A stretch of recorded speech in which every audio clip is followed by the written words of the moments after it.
We thought someone else was camping nearby. Another fire was burning just beyond the trees. But when we got closer, there were no footprints, no people, only the sound of something breathing.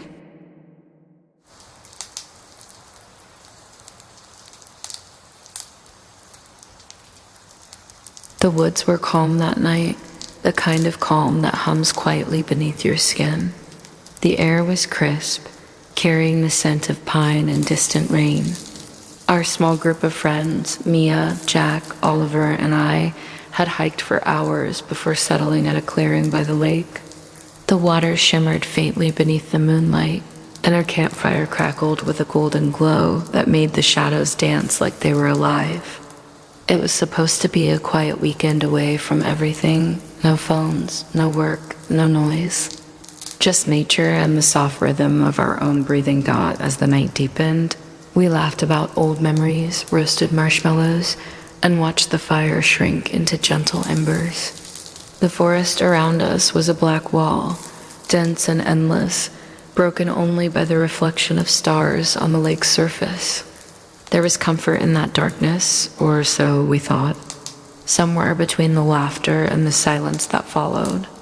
I caught a flicker of orange light through the trees, faint, like another fire burning not too far away. At first, I thought it was lightning or maybe another group camping nearby. "Hey, do you guys see that?" I asked, pointing toward the trees. The others turned, squinting through the shadows. Sure enough, the faint, warm glow pulsed in the distance. "Looks like another camp," Jack said, shrugging. "Guess we're not the only ones out here." But something about the way the light moved, too steady, too deliberate, didn't feel right. Mia tilted her head. "Should we say hi? Maybe they've got a better spot." Oliver chuckled. "Sure, let's crash someone else's night." The joke broke the tension for a moment, but no one actually moved. We all just kept staring at the glow, each secretly waiting for someone else to take the lead. The sound of the wind brushed through the branches, and the forest seemed to hold its breath. Eventually, curiosity won. Jack grabbed a flashlight, and I followed. "We'll just check it out," he said, voice low but steady. "Probably some hikers." The others stayed behind at the tent, promising to keep the fire going. I remember glancing back as we stepped into the trees. Mia's face was lit softly by our campfire, her expression uneasy. "Don't go too far," she said. The forest swallowed us quickly. Each step crunched over fallen leaves. Each breath sounded louder than it should have. The glow ahead flickered stronger, almost inviting us forward. "See, probably nothing weird," Jack muttered. But even as he said it, I noticed how the trees around us grew thicker, their branches curling inward as though trying to hide whatever was beyond them. We reached a small ridge. And from there, we saw it clearly, another campfire, burning bright and tall. But there were no tents, no people, no movement, just a circle of flames dancing around blackened logs. The fire didn't waver even though there was no wind, and its color was off like the hue of old amber or rusted gold. Jack called out, "Hello?" His voice echoed, bouncing back from the trees in a strange, soft delay. We waited for a reply, but nothing came.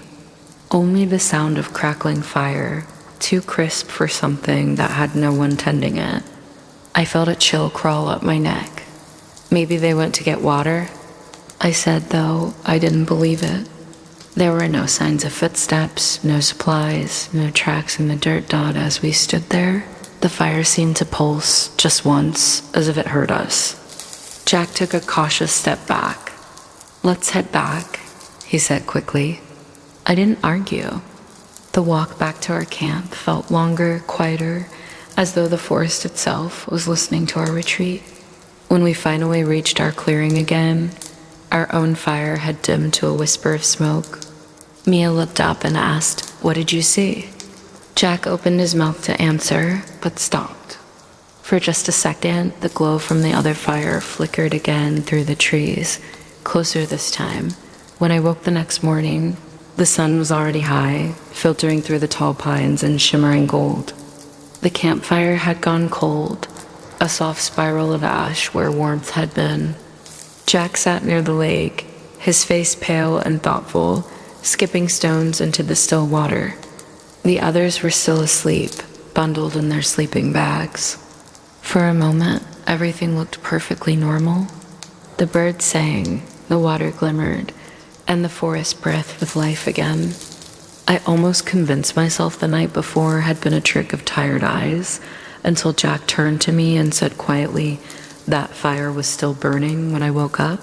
I frowned, half awake. "You mean our fire?" He shook his head slowly. "No, the other one." His eyes darted to the line of trees where we'd seen the glow. "It's still there." I followed his gaze.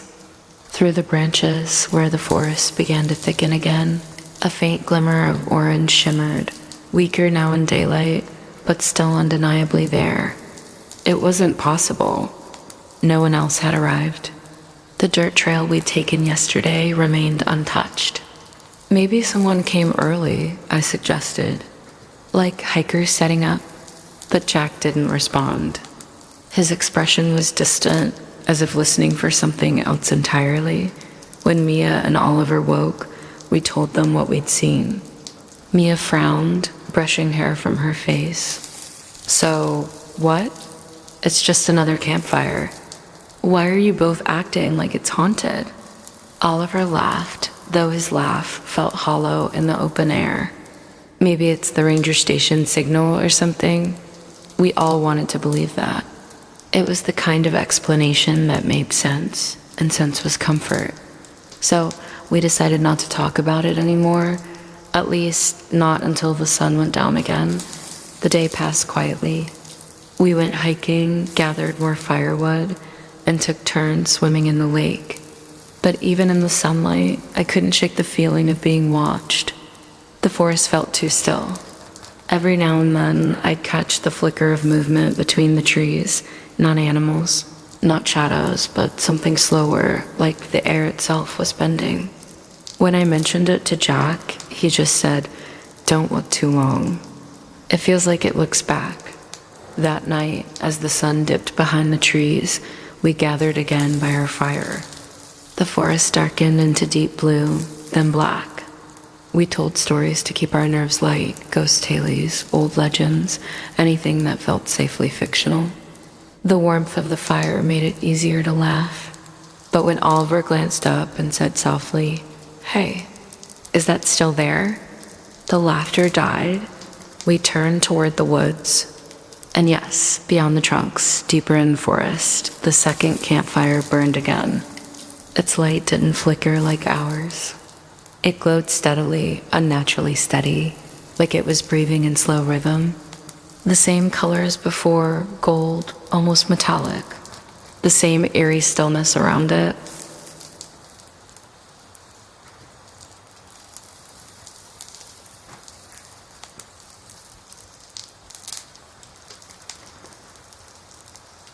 That night, when we finally stopped to rest, the forest was utterly quiet. No wind, no insects, no sound at all. But as we settled down, I noticed something that made my heart race. A faint orange glow flickering just beyond the trees again. Not behind us this time, but ahead, waiting. We didn't speak much that morning. The forest had taken something from our voices, made them sound thinner, as though every word was being swallowed before it could fully form. The air was damp, clinging to our skin, and even the trees seemed closer now, their branches interwoven like ribs around a heart we couldn't see. No one wanted to admit what we all knew. The forest was leading us somewhere, and the only light, faint and distant, was still that same unearthly fire. Jack walked in front, eyes sharp but weary. Every few steps he'd glance over his shoulder, making sure we were still there. "When we find it again," he said quietly, "we don't go near it. We just watch. We see what it wants."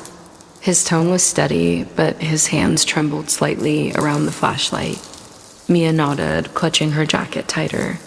"What if it doesn't want anything?" she asked softly. Oliver muttered, "Everything wants something." Even the forest. We moved slowly through the trees. Each turn looked the same, each trunk a twin of the last. It was impossible to tell how far we'd gone or how much time had passed. The light filtering through the canopy seemed stuck in a strange in-between. Not morning, not evening, just an endless twilight. When I looked down, I noticed our footprints didn't stay behind us. The soft soil where we stepped smoothed itself over within seconds, as if the ground refused to remember us. When we finally reached another clearing, it was smaller than before. The air shimmered with a faint golden haze, and there in the center burned the same fire, gentle, slow, perfectly still. But this time, something new surrounded it, a pool of shallow water, clear and unmoving, like glass. The firelight reflected in it perfectly, creating two identical flames that seemed to breathe in sync. It was beautiful in a way that made my chest tighten.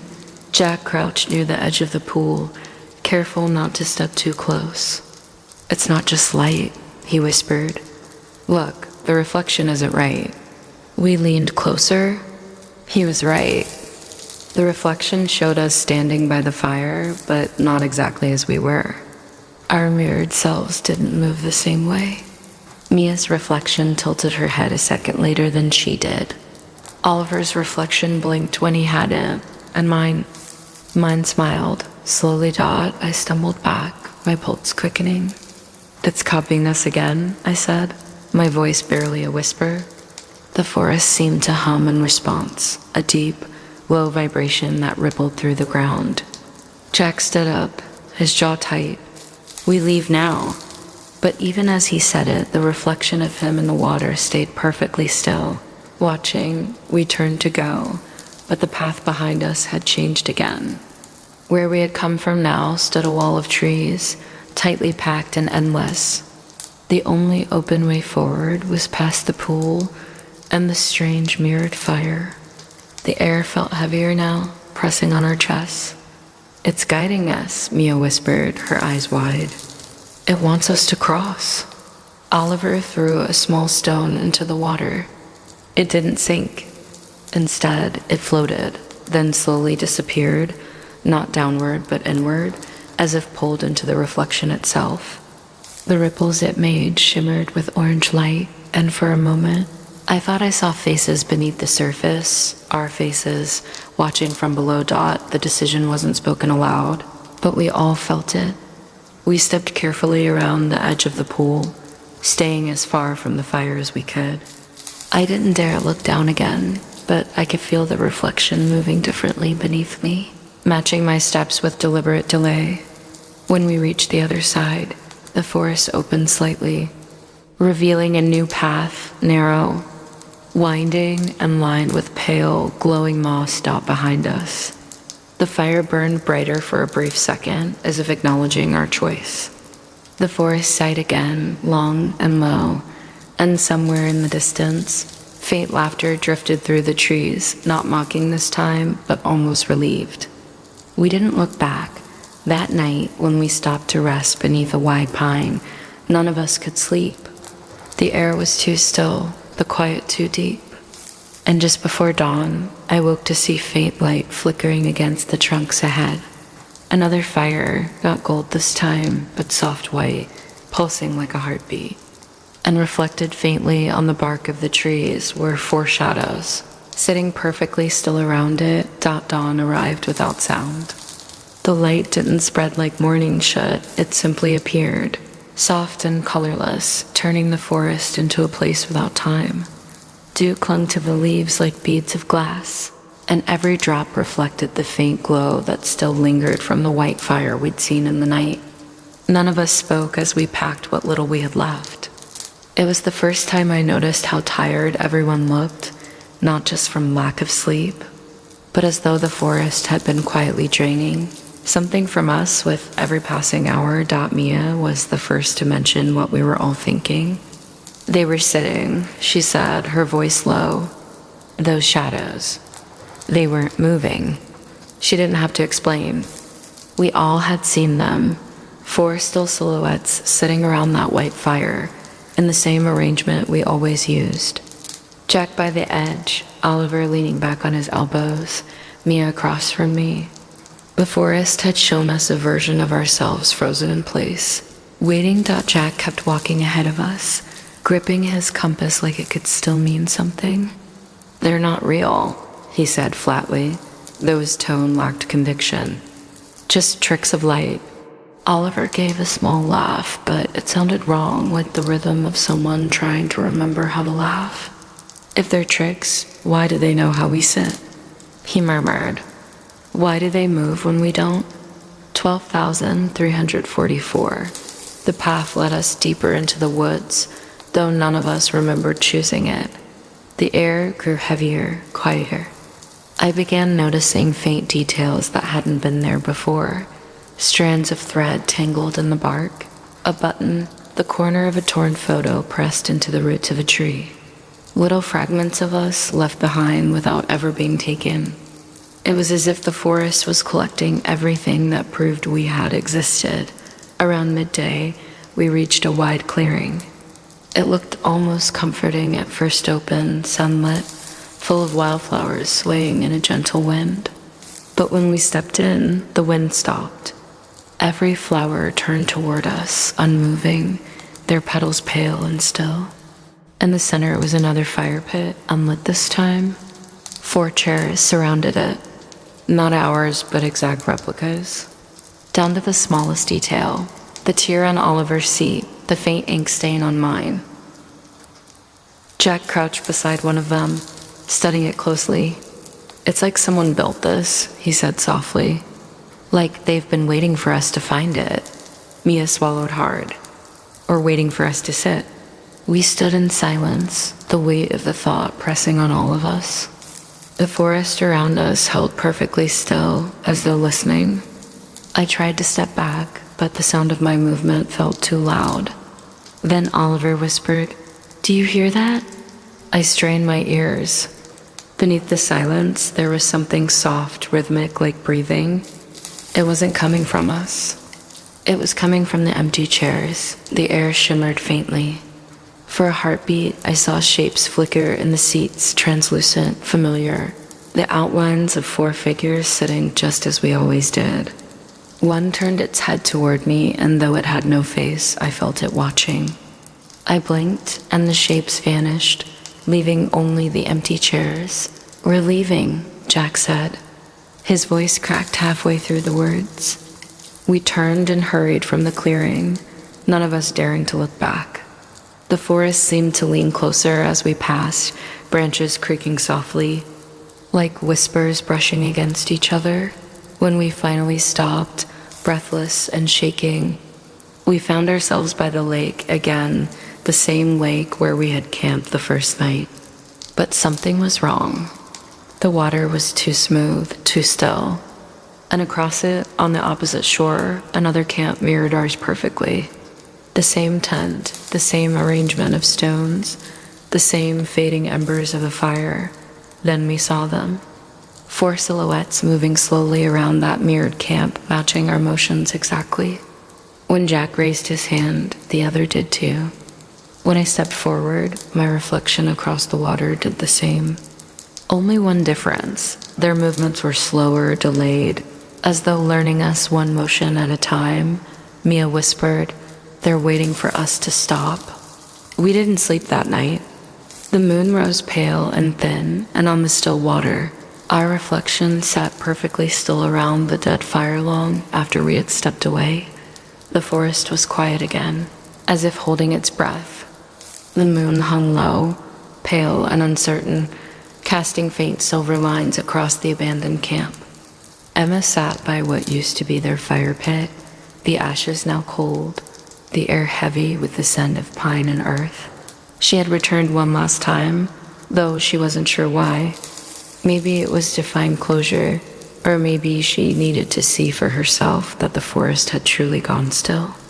Her hands trembled slightly as she brushed away damp leaves from the old logs. The memory of laughter echoing faintly in her mind.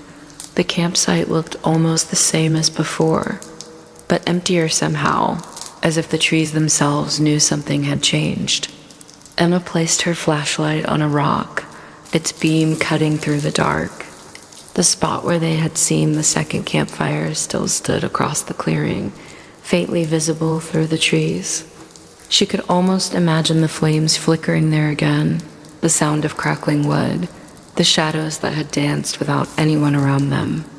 She remembered how curious they'd all been, how harmless it had seemed at first thought. She took a deep breath, letting the silence fill her chest. The air was cooler tonight, cleaner. She had spent months trying to understand what happened, scouring old records, reading local legends, even speaking to park rangers who looked uneasy when she mentioned that particular clearing. Some said people used to gather there long ago, campers who vanished during a storm. Others whispered that the forest remembered those who left their fires burning overnight. But none of the stories explained the truth, and maybe they weren't supposed to. When the wind passed through, it sounded like soft murmuring, not words, but something close. Emma closed her eyes and listened. The forest no longer frightened her. It felt familiar, like a memory trying to speak. The faint hum of cicadas returned, and she could almost sense the rhythm of life settling back into balance. She lit a small lantern beside her, not to chase away the darkness, but to honor it. The soft glow filled the clearing, warm and steady, touching the edges of where the second campfire had once burned. For a moment, Emma thought she saw movement beyond the light, the outline of a figure sitting across from her, silent, calm. It didn't move closer, and she didn't run. She simply watched, her heart steady. Maybe it was her imagination, or maybe it was one of them, still watching over the fire they'd once shared. The figure slowly faded with the breeze, leaving only the whisper of leaves in its wake. Emma smiled faintly, not out of fear, but understanding Dot, she whispered a soft thank you to the air, unsure who she was addressing. The forest, her friends, or whatever had lingered here all along. The lantern flickered once, as if acknowledging her, then steadied again. She knew this would be the last time she returned. The forest didn't want to harm anyone.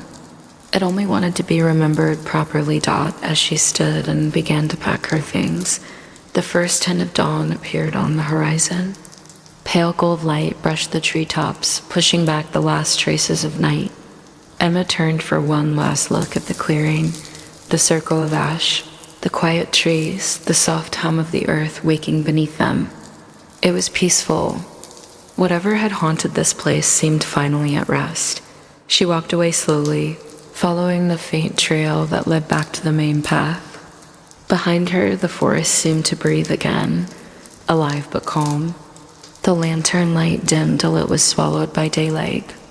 The second campfire never appeared again, but sometimes, when hikers passed through that part of the woods at night, they swore they saw a single, gentle glow between the trees. Dot, and if they listened closely, they could almost hear the sound of laughter, quiet, distant, and kind, like the forest itself, remembering what it meant to be human.